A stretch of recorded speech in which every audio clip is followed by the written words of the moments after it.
আন্নাসু কুল্লুকুম হালিকুন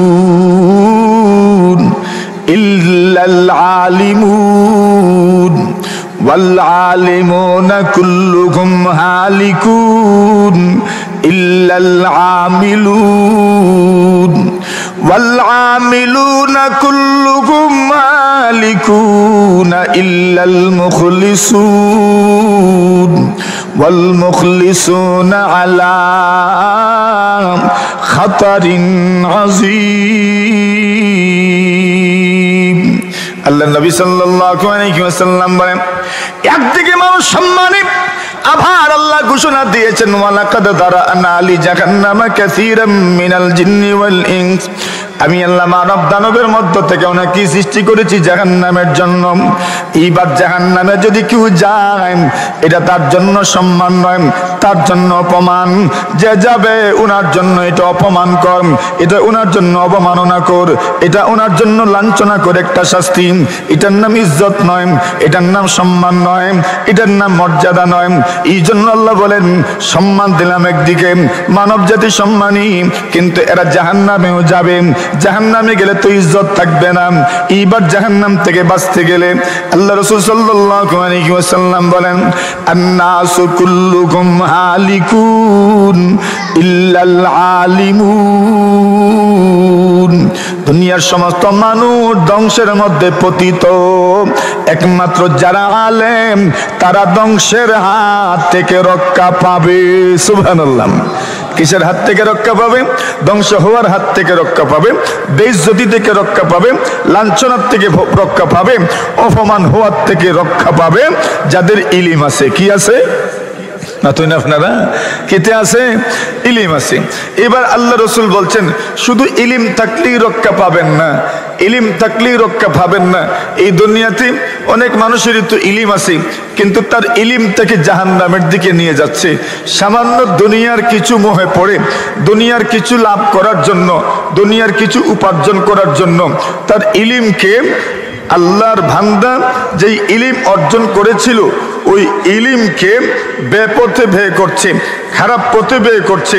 এমন মানুষও আল্লাহর জমিনে আসে না? নাই, আছে।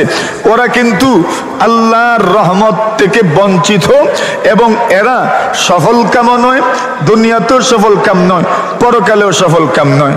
এখন আলেম যারা, তাদের মধ্যেও সফলতা আল্লাহ কাকে দিবেন ওই কথাটাও রাসূল এইবার বলছেন, ওয়াল আলিমুনা কুল্লুহুম হালিকুন ইল্লাল আমিলুন। আল্লাহ নবী সাল্লাল্লাহু আলাইহি ওয়াসাল্লাম বলেন, যারা আলেম এদের মধ্যে সবাই ধ্বংসের মধ্যে পতিত হবে, কিন্তু যারা আমেল, যারা আমল করে তারা ধ্বংসের হাত থেকে রক্ষা পাবে। আপনি যা জানেন তার উপর যদি আপনি আমল করেন, আপনি ধ্বংসের হাত থেকে রক্ষা পাবেন। আপনি যা জানেন তা যদি আমল করেন না, ধ্বংস থেকে আপনাকে কিছুই বাঁচাতে পারবে না।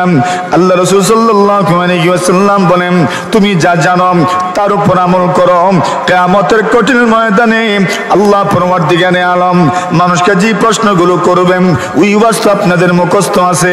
আল্লাহর নবী বলেন, লা তাজুলু কদম ইবনি আদম হাত্তা ইউসআলা আন খামস। আল্লাহ রাসূল সাল্লাল্লাহু আলাইহি ওয়াসাল্লাম বলেন, কিয়ামতের ময়দানের ভয়াবহতা রাসূল তুলে ধরেন। আল্লাহর নবী বলেন, তার একদিকে থাকবে জাহান্নাম, আরেকদিকে থাকবে তার জান্নাত। জাহান্নাম একদিকে, এমন সময় আল্লাহর রাসূল বলেন, তুমি ততক্ষণ পর্যন্ত আল্লাহ পরওয়ারদিগারে আলমের সামনে থেকে তোমার দুইটা পাও হটাতে পারবে না, দুইটা পাও তুমি নাড়াতে পারবে না। হাত্তা ইউসআলা আন খামস। আল্লাহর নবী বলেন, পাঁচটা প্রশ্ন আপনাকে করা হবে, পাঁচটা প্রশ্ন আপনাকে করা হবে। পাঁচটা প্রশ্নের উত্তর না দেওয়া পর্যন্ত আপনি আল্লাহর সামনে থেকে সরতে পারবেন না, দূরে যেতে পারবেন না। বন্ধু আমার, এই দুনিয়াতে যখন সন্তান অপরাধ করে বাবার সামনে যখন যায়, তখন সন্তানের সব সময় ইচ্ছা থাকে কখন যেন আব্বার সামনে থেকে সরে যাব। বড় ভাই যখন শাসনের জন্য হাত ওঠায়, তখন ছোট ভাই মনে মনে ভাবে কখন যেন বড় ভাইয়ের সামন থেকে যাই, গেলেই তো বাঁচলাম, গেলেই তো বাঁচলাম, গেলেই তো বাঁচলাম। যতক্ষণ পর্যন্ত বাবার সামনে থাকে, যতক্ষণ পর্যন্ত মায়ের সামনে থাকে, যতক্ষণ পর্যন্ত বড় ভাইয়ের সামনে থাকে, দুনিয়ার বিচারকের সামনে থাকে, ততক্ষণ পর্যন্ত তার হার্টবিট বেড়ে যায়, ততক্ষণ পর্যন্ত তার পেরেশানি বাড়তে থাকে। কি যেন হচ্ছে, কি যেন শাস্তি দেওয়া হবে, কি যেন রায় দেওয়া হচ্ছে, কি যেন ফয়সালা হবে, কি যেন আমাকে অপরাধের জন্য প্রায়শ্চিত্ত কেমনে করতে হবে, তার পেরেশানির কোনো অন্ত থাকে না, শেষ থাকে না। আর যদি সরে যায়, যখন বৈঠকটা শেষ হয়, যখন মজলিসটা শেষ হয়, যখন হাউসটা শেষ হয়, মনে মনে বলেন আচ্ছা বাঁচলাম। আল্লাহ রাসূল সাল্লাল্লাহু আলাইহি ওয়াসাল্লাম বলেন আদালত হইল আল্লাহর, আল্লাহর আদালত, ওইখান থেকে বাঁচার কোনো সুযোগ নাই। আল্লাহ পাক রব্বুল আলামিন সবকিছুই তো জানেন, আপনি লুকাতেও পারবেন না, সাক্ষী উপস্থিত। এমন একটা পরিস্থিতি আল্লাহর সামনে থেকে আপনি সরতে পারবেন না। আল্লাহর পয়গম্বর আলাইহিস সালাতু ওয়াস সালাম বলেন 5টা প্রশ্নের উত্তর না দেওয়া পর্যন্ত আপনি বাঁচতে পারবেন না। 5টা প্রশ্নের একটা আল্লাহর নবী বলেন, এরে উম্মত তুমি তোমার জীবন কোথায় ব্যয় করেছো? আল্লাহ বললেন রে বান্দা, আমি তোমাকে 20 বছর হায়াত দিয়েছি, আমি তোমাকে 25 বছর হায়াত দিয়েছি, আমি তোমাকে 30 বছর হায়াত দিয়েছি, আমি তোমাকে 35 বছর হায়াত দিয়েছি, আমি তোমাকে 40 বছরের হায়াত দিলাম, তোমাকে 45 বছরের হায়াত দিলাম, তোমাকে 40 বছরের হায়াত দিলাম, 50 বছরের হায়াত দিলাম, এইভাবে আমি তোমাকে লম্বা হায়াত দিলাম। তোমার হায়াত, তোমার জীবন তুমি কোথায় ব্যয় করেছো আমাকে জবাব দিয়ে যাও। 2 নম্বর প্রশ্ন করা হবে ওয়ান শাবাবিহি ফিমা আবলাম। আল্লাহ নবী বলেন, এরা যুবক তোমার যৌবনকাল তুমি কোথায় অতিবাহিত করেছো? ওই যৌবনকাল সম্পর্কে আল্লাহ পাক রব্বুল আলামিন প্রশ্ন করবেন। তোমার যৌবনকাল তোমার জীবনের সবচেয়ে সুন্দর মুহূর্ত ছিল তোমার যৌবনকাল। তোমাকে যত জীবন দিয়েছি, তোমাকে যত হায়াত দিয়েছি, তোমার 15 বছর থেকে যত বছর তুমি বেঁচেছো, 30 বছরই বাঁচো, 20 বছরই বাঁচো, 40 বছরই তুমি বাঁচো, 50 বছরই তুমি বাঁচো, 60 বছর বাঁচো আর 70 বছর বাঁচো, 80 বছর 90 বছর আর 100 বছর তুমি হায়াত পাও। তোমার একটা যৌবনকাল ছিল, ওই যৌবনকাল তুমি কোথায় অতিবাহিত করেছ? আমরা তো যৌবনকালের শেষ দিকে মোটামুটি পৌঁছে গেছি, কেউ তো যৌবনকাল পুরাটা অতিক্রম করে ফেলেছেন, কেউ তো যৌবনকালের সবে মাত্র পদার্পণ করছে। আল্লাহ রাসূল বলেন ওয়ান শাবাবিহি ফিমা আবলাম, এরে যুবক তোমার যৌবনকাল তুমি কোথায় ব্যয় করেছ? আল্লাহর হাবিব বলে এই প্রশ্ন করা হবে, তোমার যৌবনকাল, তোমার গোল্ডেন মোমেন্ট, তোমার জীবনের সোনালী মুহূর্তটা তুমি কোথায় ব্যয় করেছ? যৌবনকাল সবারই তো আছে, তোমার যৌবনকাল তুমি কোথায় অতিবাহিত করেছ? প্রশ্ন জবাব দেওয়া লাগবে কি লাগবে না? বলেন বলেন বলেন বলেন। প্রশ্ন হবে কি হবে না? প্রশ্ন করা হবে, জবাব না দিয়ে তো যেতে পারবেন না। দুনিয়ার আদালত জবাব না দিলেও অন্যজন জবাব দিয়ে দেন। দুনিয়ার আদালত নিজে জবাব না দিলেন অন্য আপনার পক্ষের বিচারী আপনার জন্য বিষয়টা সহজ করে দেন। আপনাকে যখন প্রশ্ন করা হয় আপনি বাস্তবেই যে কোনো অপরাধী, তখন আপনি মুখটা বন্ধ করেন, আপনি মাথা নিচের দিকে নিয়ে আসেন, আপনি কোনো উত্তর দেন না, তখন আপনার পক্ষের বিচারী আপনার পক্ষে উকালতি করেন। আচ্ছা সে তো লজ্জিত হয়ে গেছে, ছেড়ে দেন ছেড়ে দেন, আর যে কোনো একটা শাস্তি দিয়ে দেন। আপনার পক্ষ থেকে উকালতি করা হয়, আপনার পক্ষ থেকে অ্যাডভোকেসি করা হয়, আপনার পক্ষ থেকে প্রতিনিধি হইয়া কেউ তো কথা বলেন। কিন্তু আল্লাহর আদালত দুনিয়ার কোন মানুষের পক্ষে কথা বলা সম্ভব হবে না, ঠিক কিনা? মান যাল্লাযী ইয়াশফাউ ইনদাহু ইল্লা বিইযনি। আল্লাহ বলেন দুনিয়ার কোন মানুষ আল্লাহর আদালতে কথা বলতে পারবে না। আপনার যৌবনকাল আপনি কোথায় ব্যয় করেছেন আপনাকে জবাব দিতে হবে। জবাব না দিয়ে আপনি যেতে পারবেন না। আপনি স্কুলে পড়েন, মাদ্রাসায় পড়েন, উস্তাদ আপনাকে বললেন পড়া মুখস্থ করেছো কিনা, বলবেন আপনি মুখস্থ করেন নাই। অনেক ছাত্র আছে কথাই বলে না, পড়া দিবে দূরের কথা, কথাই বলে না। আচ্ছা কথা না বললেও তো বেঁচে গেলাম। 1 ঘন্টা টিউশনি, 1 ঘন্টার ক্লাস, 2 ঘন্টার ক্লাস, 3 ঘন্টার ক্লাস, আচ্ছা দিনটা গেলেই তো বেঁচে গেলাম। সবকটা দিতে পারলাম না তো কি হইল? অসুবিধা নাই, একটা বা দুইটা বেত্রাঘাত করবেন, কোন জায়গায় তোর বেত্রাঘাতই হবে না। কিন্তু আল্লাহর আদালত জবাব না দেওয়া পর্যন্ত আল্লাহর সামনে থেকে যেতে পারবেন না, ঠিক কিনা? না জবাব না দিলে হইব না দেওয়া লাগবো? দেওয়া লাগবো। কেউ উকালতিও করবেন না আপনার পক্ষ থেকে, আপনার পক্ষ থেকে কথা বলার লোক পাবেন না। আদালতে মানুষ যেতে ভয় পায় না কেন? আচ্ছা উকিল তো আছে। কে আছে? উকিল আছে। কিন্তু এখানে কোনো উকিল আছে? আল্লাহর আদালতে কি নাই? কোনো উকিল নাই। মানদাল্লাযী ইয়াশফাউ ইনদাহু ইল্লা বিইযনি। কে আছো আল্লাহর সামনে সুপারিশ করবা? কে আছো? আল্লাহ জিজ্ঞাসা করছেন আপনাকে আমাকে, তুমি আসো, দাঁড়াও। কে আছো আল্লাহর সামনে সুপারিশ করবা? কে আছো আল্লাহর সামনে শাফাআত করবা? দাঁড়াও দেখি। সবাই কইব নফসি নফসি নফসি। প্রত্যেকে যার যার চিন্তা। সুপারিশ করার দরকার নাই। সুপারিশ করবেন ওই হিম্মতই থাকবে না। সবাই নফসি নফসি করবে। আল্লাহ বলবেন আসো না দেখি, আসো। আল্লাহ বলবেন আইনাল জাব্বারুন। আরে অহংকারীরা কোথায়? আইনাল মুতাকাব্বিরুন। অহংকারীরা কোথায়? পরাক্রমশালী যারা ছিল, যারা পৃথিবীর মধ্যে দম্ভ ভরে হাঁটতো, পৃথিবীর মধ্যে অহমিকা করতো, অহংকার করতো, তারা কোথায়? আইনাল জাব্বারুন। যাদের ক্ষমতার অহংকার ছিল, যাদের সম্পদের অহংকার ছিল, যাদের সৌন্দর্যের অহংকার ছিল, যাদের সামাজিক অবস্থানের অহংকার ছিল, যাদের ইলমের অবস্থান ছিল, আইনাল জাব্বারুন। পরাক্রমশালীরা কোথায়? আইনাল মুতাকাব্বিরুন। অহংকারীরা কোথায়? তুমি জ্ঞানের অহংকার করেছো, তুমি কণ্ঠের অহংকার করেছো, তুমি অহংকার করেছো সম্পদের অহংকার করেছো, তুমি অহংকার করেছো তোমার সৌন্দর্যের অহংকার করেছো, তুমি তোমার স্মার্টনেসের অহংকার করেছো। আল্লাহ বলবেন আসো তোমার একটু দেহি। ওই বনি আল্লাহ জিগাইবা আমরা রে। আইনাল মুতাকাব্বিরুন। কোথায় অহংকারীরা? এখন সবাই চুপ হয়ে যাবে। আল্লাহ বলবেন আইনা মুলুকুল আরদ। আরে পৃথিবীর বাদশারা কোথায়? পৃথিবীর রাজারা কোথায়? সুবহানাল্লাহ। তুমি নিজেকে পৃথিবীর বাদশা মনে করেছো, রাজা মনে করেছো। তুমি পৃথিবীর বাদশা ছিলাম, রাজা ছিলাম, তুমি বড় শাসক ছিলাম। আল্লাহ পরওয়ারদিগার আলম বলবেন আইনা মুলুকুল আরদ। কে আছো রে? তুমি পৃথিবীর বাদশা ছিলাম, তুমি পৃথিবীর রাজা ছিলাম, আমি তোমাকে ডাকছি আসো দেখি। তুমি রাজা, মুখটা দেখাও। সুবহানাল্লাহ। মুখ দেখাও আমারে। আল্লাহ জিগাই, কেউ তো মারতো না কিচ্ছু। আল্লাহ জিগাই আজকে বাদশা কে রে? লিমানিল মুলকুল ইয়াউম। আল্লাহ বলবেন আজকের বাদশাহী কার? আজকের রাজত্ব কার? সবাই জবাব দিবে লিল্লাহিল ওয়াহিদিল কাহ্হার। সবার মুখ থেকে জবাব আসবে আল্লাহ, আজকের বাদশাহী একমাত্র আপনি আল্লাহর। সুবহানাল্লাহ। বাদশাহী কার? বলেন বলেন। আল্লাহ। যারা দুনিয়াতে অহংকার করছে, আল্লাহ বুঝি এরা রে ফিফড়ার আকৃতি দিয়া কিয়ামতের ময়দানে ছেড়ে দিবেন। নাউজুবিল্লাহ। বলেন কিসের আকৃতি? ফিকড়া চিনুননি?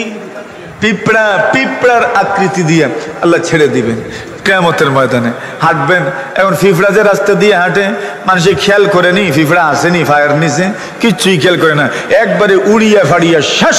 ঠিক এমনি ভাবে কিয়ামতের দিন যারা অহংকারী, এরা পিঁপড়ার আকৃতিতে আসবে, আর আল্লাহর বান্দারা এদেরকে উড়বে, এদের পা এদের উপর দিয়া পা দিয়ে যাবে, জুতা দিয়ে উড়ে উড়ে এদেরকে আল্লাহর জমিনে পিষ্ট করে ফেলবে। এমন হবে অহংকারীদের পরিণতি। নাউজুবিল্লাহ। বলেন দুনিয়াতে আল্লাহ অহংকারীদের পরিণতি দেখিয়েছেন। আল্লাহ তাআলা অহংকারীদের পরিণতি দেখিয়েছেন। মুসা আলাইহিস সালাতু ওয়াস সালামের জামানা কারণ অহংকার করেছিল। কারণ অহংকার করছে, তার অহংকার ছিল সম্পদের। কিসের? মাতুন না। কিসের অহংকার? কারণ সম্পদ আসেননি। হ্যাঁ, সম্পদ ছিল। বলছেন সম্পদ গোপন করে রাখে, সংরক্ষণ করে রাখে যেসব আলমারির ভিতরে, ওই আলমারি গুলো সুবহানাল্লাহ তালা যে দিত, তার চাবি বহন করত বড় বড় উট। শুধু চাবি। আমরার কি তাই আছে, এক চাবি জুট না, পুরা গড়র সামানার চাবি থাকে। চাবির এক লকেটও পুরো সব চাবি আটে। আর কারুনের সম্পদ যেখানে রক্ষিত, ওই রক্ষিত সম্পদের তালার চাবি বহন করার জন্য বড় বড় উট ছিল। আর উট বুঝনি, তাই ছোট ছোট টাকের মতো, এত সম্পদ। কিন্তু ওই কারুনকে আল্লাহ ধ্বংস করে দিয়েছে। ফাখাসাফনা বিহি ওয়া বিদারিহিল আরদ, আল্লাহ বলেন কারুনকে এবং কারুনের সম্পদ সহ আমি মাটির নিচে দশায় দিয়েছি। সুবহানাল্লাহ। আরেকজন ছিল অহংকারী, ক্ষমতার অহংকার, নাম হইল কি? ফেরাউন। কি নাম? মরছেনি? কই মরছে? হ্যাঁ, দরিয়ার নিচে পানিতে ডুবে পেট মুখের ভিতরে আল্লাহ ঢুকাইয়া দিয়েছেন, মারা গেছে। তো অহংকার যারা করে এদের ধ্বংস আসেনি? যেরকম ধ্বংস আছে। এই জন্য কোনো অহংকার চলবে না। আল্লাহ বলবেন, আপনাকে প্রশ্ন করবেন, কি খবর সবর, যৌবনকাল কোথায় ব্যয় করেছ? যৌবনকাল তো অ্যাটিটিউড ছিল, অহংকার ছিল, অহংকার ছিল, শক্তি আছে শরীরে, অহংকার আছে। আল্লাহ বলবেন, যৌবনকাল কোথায় ব্যয় করেছ মিয়া সাহেব? ওয়ান শাবাবিহি ফিমা আবলা,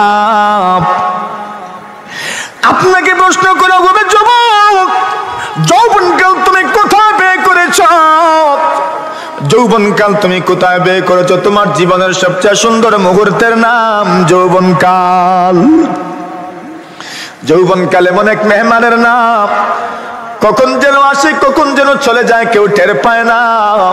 যখন চলে যায় তখন একটু একটু টের পায়। পা যখন আগের মতো কাজ করে না, হাত যখন আগের মতো কাজ করে না, চোখ যখন আগের মতো কাজ করে না, কান যখন আগের মতো কাজ করে না, নাক যখন আগের মতো কাজ করে না, ব্রেন যখন আগের মতো কাজ করে না, স্মরণ শক্তি যখন আগের মতো কাজ করে না, তখন একটু একটু টের পায়। আমি মনে হয় বার্ধক্যের দিকে অগ্রসর হচ্ছে, ঠিক কিনা? তখন মনে হয় যখন একটার পর আরেকটা রোগ শরীরে বাসা বাঁধে, একটার পর আরেকটা রোগ, একদিন ঔষধ খাইলে পরের দিন আবার খাইতে হয়, পরের দিন আবার কিছু ঔষধ তো আছে চলবে চলবে চলবে চলবে চলবে, কথা কোন ঠিক নেবে ঠিক? এখন চলবের ঔষধ এসে গেলে কি বোঝা গেছে? জোয়ানি রইছি আর না শেষ? শেষ।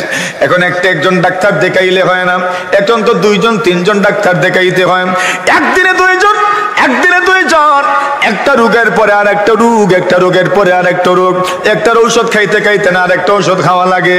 কত রোগ আছে, কত রোগ আছে, কত প্রেসক্রিপশনের ঔষধ আমাকে খেতে হয়। এমন মানুষ দুনিয়াতে কম নেই, অনেক। কত প্রেসক্রিপশনের ওষুধ। কি বোঝা গেল? যৌবন রইছে না যার কি মাথুন না, আগের মতো চৌকের শক্তি নাই, দৃষ্টি শক্তি আগের মতো নাই, অনেক কিছু স্মরণ করলেও স্মরণ থাকে না। আগে যেই পরিমাণ মানুষ মন মানসিকতা শক্তি ছিল, ওই রকম মন মানসিকতা এখন নাই। আগে যেটা করার সাহস পাইতাম, ওইটা করার এখন সাহস নাই। আছে না? নাই? কত কাজ এমন আছে আগে করার সাহস ছিল, এখন চিন্তা করা লাগে 5 বার, করতে পারমুনি না। না আগে খান যাইসা যাইতা, যত বড় হোক হেওয়াত খান্দ লইতা, খেনা শক্তি আছিল। এখন যাওয়ার আগে 3 বার চিন্তা করা লাগে, রোজ যারতাম পারমুনি, হেওয়াত দিস্তাম পারমুনি, ঠিক না বে ঠিক? আইনি চিন্তা। আর আগে কিতা আছিল? কোনো চিন্তা নাই, যত বড় খান যাওক, একবারে গোলাইমা খান জইলেও অথই না হিসা গেছে নি? না কিছু ফারু বই বইয়া আর কিছু লামিয়া। এখন চিন্তা করা লাগে নি? না এখন চিন্তা করা লাগে। যাইতাম যে হেওয়াত লইয়া যে যাইতাম, এখন হারমোনি হিসিয়া আইতাম বাড়ি পর্যন্ত। সুবহানাল্লাহ। কেন? যৌবনকাল তো আর নাই। তখন মনে হয়, তখন মনে হয় আরে যৌবনকাল তো যদি আবার ফিরে আসতো, ঠিক কিনা? মনে হয়নি? জোয়ানিটা যদি আরবার আইতো, আইবনি না? তসবিহ সুই ফড়াই আনা যাইবনি? খতম তোমার কথা করাইয়া আমরা যদি দোয়া করাইয়া বাতুন না হইবনি? সুরা ফাতিহা ফড়াইমু আর কুল হুয়াল্লাহ 3 বার 4 বার করে ফড়াইমু আর হুজুর ওগুলারে 1000 করে হাত দিয়া দিমু আর নাই বড় তসবিহ ফড়াইলিমু, আইবনি জোয়ানি? গেছে তো। আর জীবনে মাতুন না, আর জীবনে ফিরে আইতো না। যৌবনকাল মানুষের অমূল্য সম্পদ। আলী রাদিয়াল্লাহু তাআলা ফরমাইন, বাকাইতু আলা শাবাবিন কাদ তাওয়াল্লা ফায়া লাইতা শাবাব লানা ইয়াউদু ফালাউ কানা শাবাবু ইউবাউ বাইআ লা আ'তাইতুল মুবাইআ মা ইউরিদু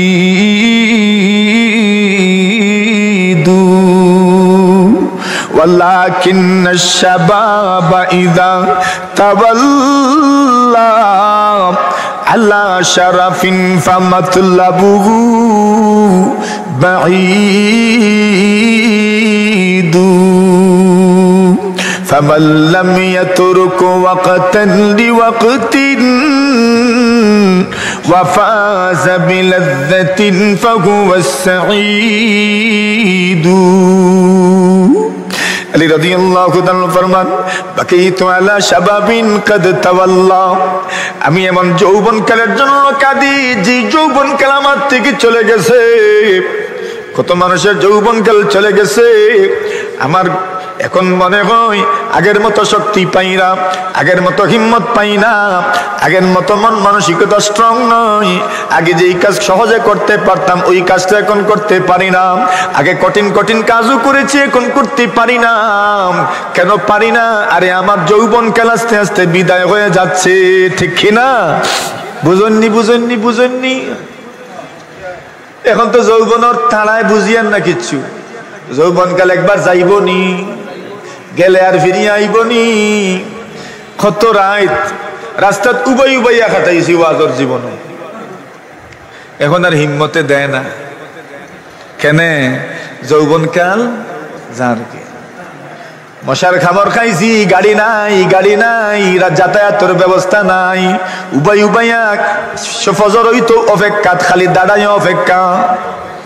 এনার হিম্মত নাই, এখন আঠিও মানে না, ভাবেও মানে না। তো আমরাও তো বুড়োই জিয়ার না মাথুন না। বুড়ামি বুঝেননি? বুড়ামির অর্থ হইল আগের মতো হিম্মত নাই, আগের মতো সাহসে কুলায় না। আগে অনেক কিছু সাহস করা যাইতো, এখন সাহসে মানে না। এর মানে কি? তা বাটি ধরিলছে না মাথুন না, বাটি ধরিলছে তো, বাটি ধরিলছে। অর্ধেক ফুরার মানে হইল বাটি ধরিলাওয়া। কিতা ওরা অর্ধেক ফুরাবার মানে কিতা? বাটি ধরিলাওয়া। ও বাটি ধরিলার 40 সুই সুই আর রইল কিতা? বাটি ধরিলেন না নি?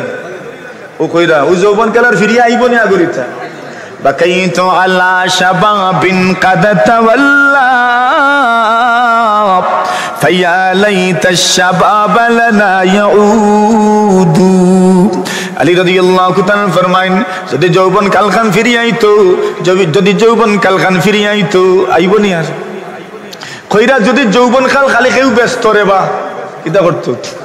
কোন দোকানে যদি যৌবন কাল বিক্রি হইতো, মুন্সি বাজার যদি যৌবন কাল বিক্রি হইতো, তাহলে দুনিয়াতে যা উপার্জন করছিলাম সব দিয়ে হইলেও যৌবন কাল ফিরাই আনলাম, মনে ঠিক কিনা?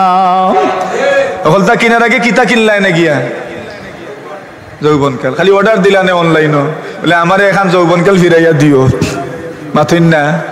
কিন্তু বেচা হয়নি কোনো জায়গাত বেচা হয় না।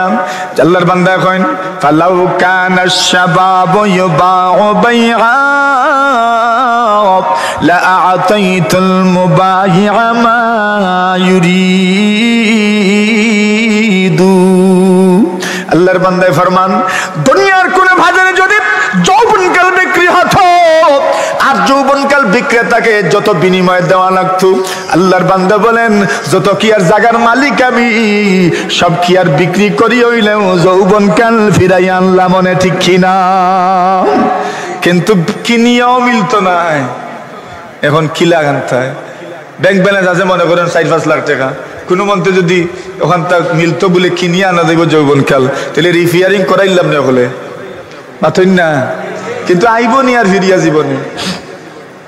প্লাস্টিক সার্জারি করতে পারবা, খালি চেহারার খুশ মরবো, মাথুন না। সামরা যে খুশ হয়েছে খালি খুশ মরবো, আর কিচ্ছু মরতো না, সকলতেও জায়গাত থাকবো। কেনে? যৌবনকালে একবার গেলে গিয়ে আর ফিরিয়া আয় না। তাহলে মৌত আসেনি? বলে মৌতর সিগন্যাল আর কিতা, ওটাও তো মৌতর সিগন্যাল। মানুষে কয় মৌতের সিগন্যাল দিয়া আনি, বলে সিগন্যাল দিয়া আনে তো কিতা করিয়া? ও যে আমার শরীরে মানেন না, মানেন না। আগে লাঠি আসিল না, এখন লাঠি লইছইন না। আগে যত পিছলা রাস্তা দৌড়ি দৌড়ি যাওয়া যাইতো, এখন খালি টিফি টিফি যাওয়া লাগে। বুড়ি আঙ্গুল শক্ত করা লাগে, শক্ত করতে করতে বুড়ি আঙ্গুল ঠেলা হয়ে গেছে, ঠিক কিনা? আগে একবারে দৌড় তুলে দেওয়া হয়েছে, আর ফড়ি গেলেও কোনো সমস্যা নাই। শেষরিয়া বোধ জায়গা গেলেও মনে করতাম আচ্ছা কিছু তো আগ গইলাম, মাথুন না। আর এখন খালি চিন্তা করে লাগে আচ্ছা ফড়ি জিয়াননি, গরসি এখানে আত্ম লুয়া লাগে, সিংলা আত্ম লুয়া লাগে। আর নাই নাতি এই লাঠি, নাতি এন কিতা মাথুন না, নাতি এই লাঠি। ও নাতিরে দড়ি দড়ি দড়ি দড়ি খইরে আইসাই মসজিদ খানো যাইতাম, ও দড়ি দড়ি দড়ি দড়ি দড়ি মসজিদ খানো আইলা, দড়ি দড়ি দড়ি দড়ি বাজার খানো গেলাম। ও লাঠি আসেনি এত। আর আগে এবারে গুম গুমাইয়া যাওয়া যাইতো, এখন আর যাওয়া যায়নি। তো মৌতর আর সিগন্যাল বাকি রইল কিতা? ও তো ওটাও তো মৌতর সিগন্যাল। বলে আপনার এক ফাও খবরও গেছে গি, এক ফাও খবরও গেছে গি, আর খালি আর এখান পাওয়া যাইতো বাকি। আল্লাহর বান্দায় ফরমাইন, যদি তোমার এমন হালত হয় কার্তিক মাসের শুরুতে তোমার জমিন, তোমার জমিন, তোমার জমিন সুন্দর সুন্দর দান। কার্তিক মাসের 10 তারিখ, 12 তারিখ, 13 তারিখ, 14 তারিখ, 15 তারিখ, 20 তারিখ, 25 তারিখের মাথাত গিয়া এবার জমিনের আইলো মানুষে আটে আর হয় আর মাত্র 4 দিন, এরপরেও খাটি লাওয়া যাইব। না কইনি বন্ধুর আলিত মানসি আটে আর হয় তোমার দান ভালো হইছে বড় ভাই সাহেব, কাকু ভাই সাহেব তোমার দানও ভালো হইছে। খালামিয়া অত সুন্দর দান হইছে রে ভাম, এত সুন্দর দান হইছে, এত সুন্দর দান হইছে, আর মাত্র 2 দিন পরে খাট্টায় পারবাই। কইনি মানসি আন্তই না। ও মানুষে কই রে বাম খাটতাম তো দাওয়া উল ফাইরাম নাম। ও মানুষে কই না গে টাকা দিছি 2 জনরে দেখি আইব কইছে খাফরুদ্দিন। আল্লাহু আকবার। আল্লাহর বান্দায় ফরমান ইদার রিজালু উলিদাত আওলাদুহা ওয়া বালিয়াত মিন কিবারিন আজসাদুহা ওয়া জাআলাত আসকামুহা তাআতাদুহা তিলকা জুরুন قد دنا حسادها। আল্লাহর বান্দা ফরমান আপনার মওতের কি পরিমাণ দেরি, আপনার মওত আর কতদিন পরে আসতে পারেন? মওতের সিগন্যাল আপনি পাইছেননি, মওতের রিমাইন্ডার আপনি পাইছেননি। বলে পাইছি। বলে কেমনে পাইলেন? ইদার দিজালু উলিদাত আওলাদুহা, যখন আপনি সন্তানের বাপ হই যাইবাই, সন্তানের মা হই যাইবাই, এটা একটা সিগন্যাল। বেশি দিন আর আপনার বাকি নাই, ঠিক কিনা? সন্তানের বাপ হয়ে গেছো, মা হয়ে গেছো, আর কতদিন থাকতে হয়? মাতুন না। আচ্ছা এর বাদে যদি নানা হয়ে যাও আর নানি হয়ে যাও, দাদা হয়ে যাও আর কি তো হয়ে যাও, দাদি হয়ে যাও, তো এগু আরো বড় সিগন্যাল। দাদা হয়ে গেছো, দাদি হয়ে গেছো, নানা হয়ে গেছো, নানি হয়ে গেছো, আর কতদিন থাকতে হয়? মাথুন না।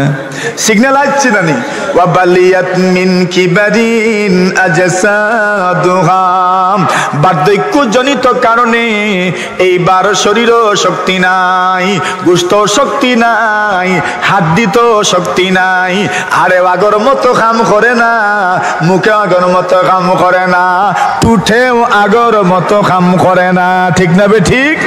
এখন টুঠে লড়েনি না না। আগে মারতাম, কি সুন্দর সুন্দর মাত মাতিতাম। এখন যে মনে করেন আমি ওয়াজ করিয়ান, মাশাআল্লাহ আমার কত সুন্দর হইয়া বাইরর, একটা সময় আইব ঠুটে লড়বো, দাঁতও থাকতো না ঠিক মতো, কথাও ঠিক মতো বার হইতো নয়, ঠুটে খাববো, গালে খাববো, মুখে খাববো, এলো হয়নি না না। আগে ভাত খাইতাম, এখন তো ভাত তুলতাম পারি, একটা সময় এমন আইব ভাতর খামো তুলতে গেলে 3 বার খাববো। অথিন না খাবে না নি?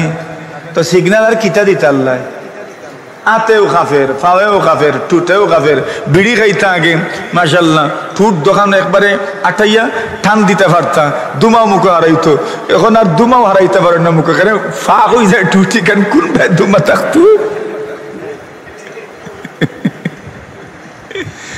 তো বিড়িটাও যদি ঠিক মতো খাওয়া যায় না এখন আর কিতা রইল কইন হায়াতরা রইছে নি কিচ্ছু হ্যাঁ এখন টুটুর তো ফাঁক থাকে এখন আর আগে তো নাই টুটুট আটানি যাইতো ভিতরটা ভিতরে রাখা যাইতো এর মধ্যে ফুট ফুট করিয়া ছাড়া যাইতো এখন তারই সুযোগও নাই আগের তা কেউ হুক করিয়া বইছে টুটে দি নতুন না তা মৌতার আর বাকি নি না ইচ্ছে জোরে খন আল্লাহর বান্দা এখন ও হালত যখন হইব জালা তাসকামুহা তাহাতা দুগা আর যে সময় দেখমা রোগর একটা রোগের পরে আর একটা রোগ শরীরে বাসা বান্ধের তখন বুঝিলিও আপনি কিলাখান হইছেন তিলকা জুরুন কাদাদানা হাসাদুহাম টাকু বাইসাবর বড় বাইসাবর বড় মিয়ার জমিনুল্লাহ খান আর মাত্র 3 দিন পরে দান খাটা যাইব আপনার হালত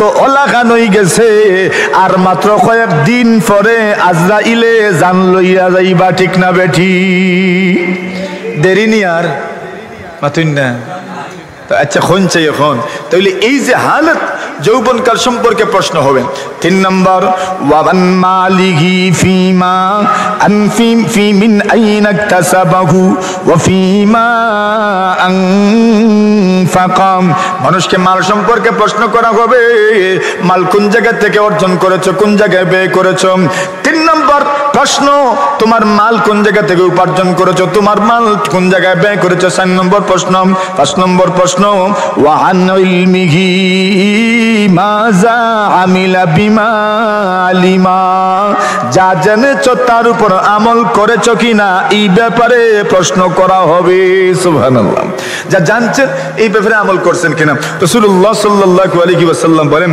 কোন মানুষ যদি তার জানার মতো আমল করে আল্লাহ তাআলা বলছেন আল্লাহ রাসূল বলছেন তুমি যা জানো না আল্লাহ আপনাকে তাও জানায়া দিবেন সুবহানাল্লাহ মানে আমল করলে ইলম বাড়ে আমল করলে কি বাড়ে ইলম বাড়ে আমলের এক ফায়দা হইল ইলম বাড়া আর আমলের আরেক ফায়দা হইল আল্লাহ উত্তম রিজেকের ব্যবস্থা করে দেন কি আমলের এক ফায়দা হইল ইলম বাড়া আর আরেক ফায়দা হইল বলেন উত্তম রিজেকের ব্যবস্থা হইব আল্লাহ বলেন মান আমিলা সালিহাম মিন যাকারিন ওয়া আও উনসা ওয়া হুয়া মুমিন ফালানুহইয়ান্নাহু হায়াতান তাইয়্যিবা আল্লাহ বলেন পুরুষ তো বানারি যদি নেক আমল করে আল্লাহ বলেন তাদেরকে নেক হায়াত দান করা হবে নেক হায়াতের ব্যাখ্যা মুফাসসিরিনে কেরাম বলেন 1 নম্বর ব্যাখ্যা হলো আর রিজকুল হালাল উত্তম হায়াতের 1 নম্বর ব্যাখ্যা হলো আল্লাহ হালাল রিজক দান করবেন সুবহানাল্লাহ নেক আমল আচ্ছা এখন দেখেন তো আমরা বলছিলাম আমাদের আলোচনা ছিল আরেক জায়গায় আল্লাহ রাসূল বলছেন সবাই ধ্বংসের মধ্যে আলেমরাও ধ্বংসের মধ্যে তবে কানা ইল্লাল আমিলুন যারা আমল করেন যারা কি করেন আমল করেন বলছেন আমলকারীও ধ্বংসের মধ্যে ওয়াল আমিলুনা কুল্লুহুম হালিকুন ইল্লাল মুখলিসুন আল্লাহর নবী বলেন যারা আমল করে এরাও ধ্বংস হয়ে যাবে তবে কারা ইল্লাল মুখলিসুন যারা ইখলাসের সাথে আমল করে তারা ধ্বংস হবে না সুবহানাল্লাহ যারা ইখলাসের সাথে আমল করে এরা কি হবে না ধ্বংস হবে না যাদের মধ্যে ইখলাস আছে আর ইখলাস যদি থাকে আল্লাহ রাসূল বলছেন আখলিস দীনাক ইয়াকফিকাল আমালুল কালিল আল্লাহ রাসূল বলেন তোমার আমলকে খাঁটি করো তোমার আমলকে কি করো খাঁটি করো মাশাআল্লাহ ও দেখছেন এরা এটা কইতে পারছে কেন এরা মক্তবে পড়ে মাদ্রাসায় পড়ে নুরানিতে পড়ে এরা হাদিস এটা জানে আলহামদুলিল্লাহ বলেন আমরাও মুখস্থ করা দরকার আল্লাহ রাসূল বলছেন আখলিস দীনাকা তুমি তোমার আমলকে খাঁটি করো তুমি তোমার আমলকে কি করো খাঁটি করো ইয়াকফিকাল আমালুল কালিল তোমার অল্প আমলই জান্নাতে যাওয়ার জন্য যথেষ্ট হয়ে যাবে যদি আমল কি হয় বলেন আমল কি হয় খাঁটি হয় আমল যদি কি হয় খাঁটি হয় মধুর মধ্যে খাঁটি আসেনি অতুন না খাঁটি মধু আর একটা আছে ভেজাল একটা ভেজাল আর একটা কি খাঁটি মধু এখন আপনারা কোনটা খান না না খাইতে চাইন কোনটা খাঁটিটা, যদিও মিলে না, ভেজালটা আইও, সবাই কোনটা খাইতে চায়? খাঁটিটা। তো খাইতে সময়ও খাঁটিটা, তো আমল করতে সময় কি জাতুই তো নতুন না, খাঁটি আমল হইতো। আল্লাহ রাসূল বলেন আখলিস দীনাক, তোমার আমলকে খাঁটি করো, ইয়াকফিকাল আমালুল কালিল। আমরা আগে রেলে, মাদ্রাসার থেকে রেলে আইতাম শমশেরনগর অথবা মনু স্টেশনে, মেইল বা অন্যান্য জালালাবাদ এগুলো ছিল। তখন একজন ছিল বরম চালে আসার পরে উঠতো ট্রেনে, আর ওইটাই এখন সানাসুর বিক্রি করতো আর মুড়ি বিক্রি করতো। এখন সে বলতো ভালো জিনিস কম খাওয়া ভালো, ভালো জিনিস কম হইলেও ভালো, খাঁটি জিনিস খান কমই খান, তার স্লোগান। কথা বাস্তব, খাঁটি করেন কম করেন, খাঁটি করেন কম করেন। একবারে উড়া দুরা সিজদা দেওয়া শুরু করলেন, মাথার কোনো আপনার রেস্ট নাই, ভটভট ভটভট করে সিজদা দিলেন, দরকার নাই। সিদ্ধা গেলেন আর মাথা উঠাইলেন, গেলেন আর মাথা উঠাইলেন, গেলেন আর মাথা উঠাইলেন, গেলেন আর মাথা উঠাইলেন, পুরা মাথা পুরা কোমর সুযোগ হইল না, এরপরে সিদ্ধায় চলে গেলেন, দরকার নাই। ধীরে স্থির ভাবে কমই হোক, আখলিস দীনাক ইয়াকফিকাল আমালুল কালিল। নবী আলাইহিস সালাতু ওয়াসসালাম বলেন তুমি তোমার আমলকে খাঁটি করো, ইয়াকফিকাল আমালুল কালিল। খাঁটি আমলের এক ব্যাখ্যা হইল যা করবেন ভালোভাবে করবেন, আরেক ব্যাখ্যা হইল যা করবেন আল্লাহর জন্য করবেন। কার জন্য বলেন? কার জন্য?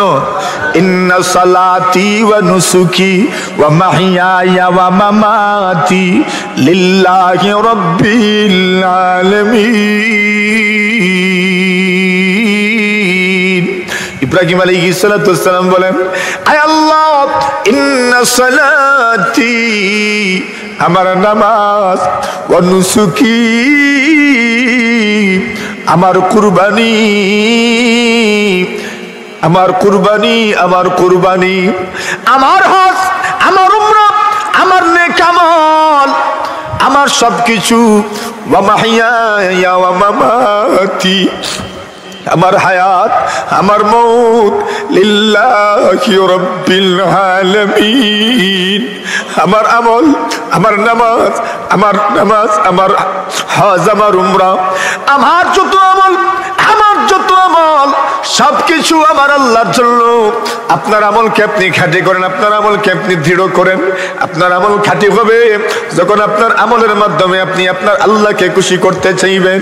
ইন্না সালাতি ওয়া নুসুকি ওয়া মাহইয়ায়া ওয়া মামাতি লিল্লাহি রাব্বিল আলামিন। সব কার জন্য বলেন? কার জন্য? আল্লাহর জন্য। ইব্রাহিম আলাইহিস সালাতু ওয়াসসালাম শিখাইলেন আমল করবেন কেমনে, বলে আমার সবটাই আমার কার জন্য। আমার নামাজ কার জন্য?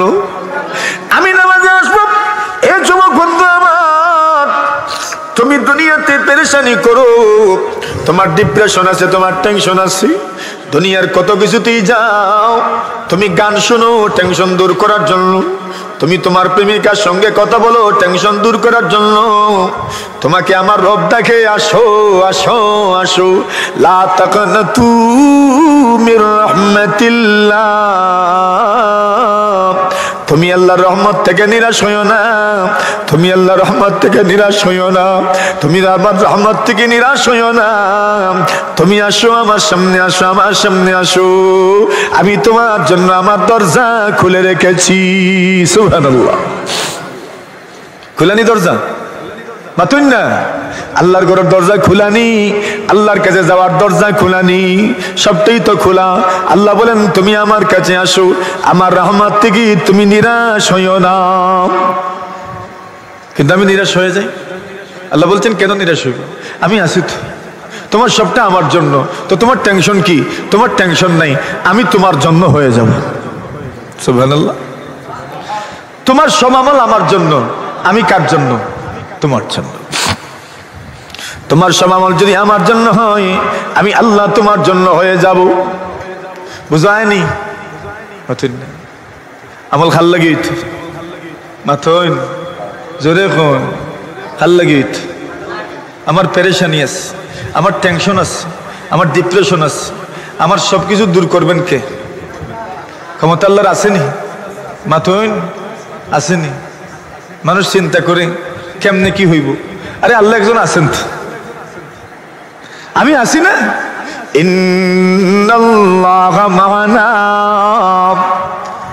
গারে সওরের মধ্যে আবু বকর সিদ্দিক রাদিয়াল্লাহু তাআলা বলেন, ইয়া রাসূলুল্লাহ, ইয়া হাবিবাল্লাহ, এরা তো আমাদেরকে ধরে ফেলবে, আমাদেরকে দেখে ফেলবে। আল্লাহ রাসূল বলেন, চিন্তা করিও না, ইন্নাল্লাহা মা'ানা, আল্লাহ আমাদের সাথে আছেন। সুবহানাল্লাহ,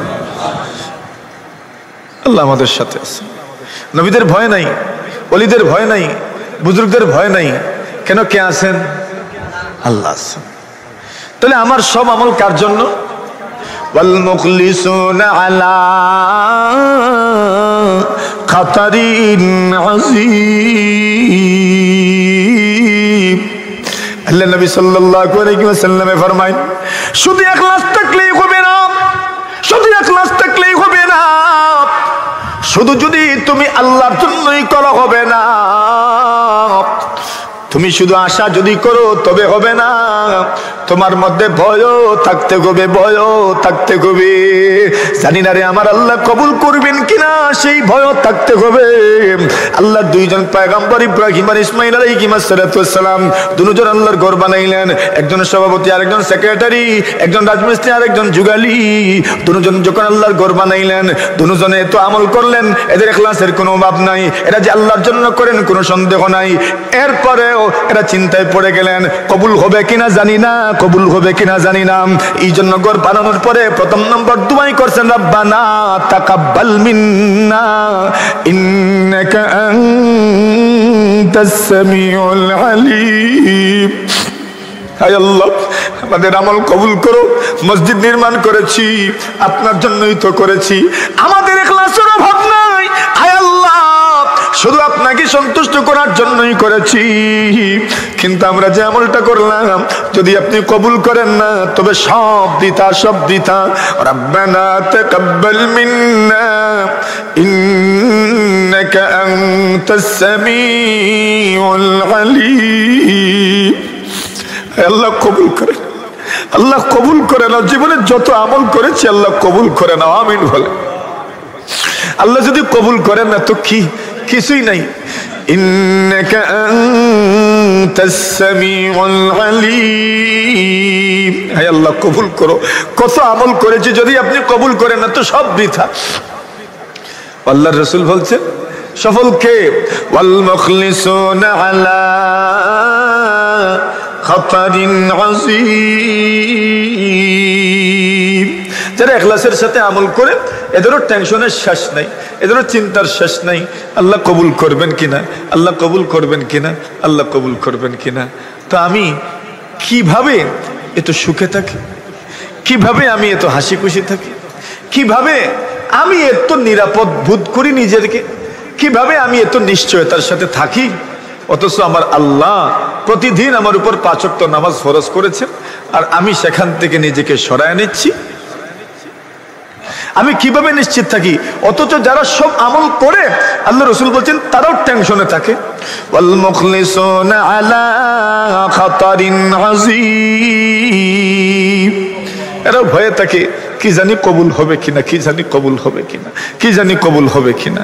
ও ভাই, তাহলে প্রত্যেকটা মানুষই দায়িত্বশীল, প্রত্যেকটা মানুষের দায়িত্ব আছে। তার নিজের জন্য তার দায়িত্ব আছে, তার পাড়া প্রতিবেশীর জন্য তার দায়িত্ব আছে, তার অধীনস্থদের জন্য তার দায়িত্ব আছে, আছে না নাই?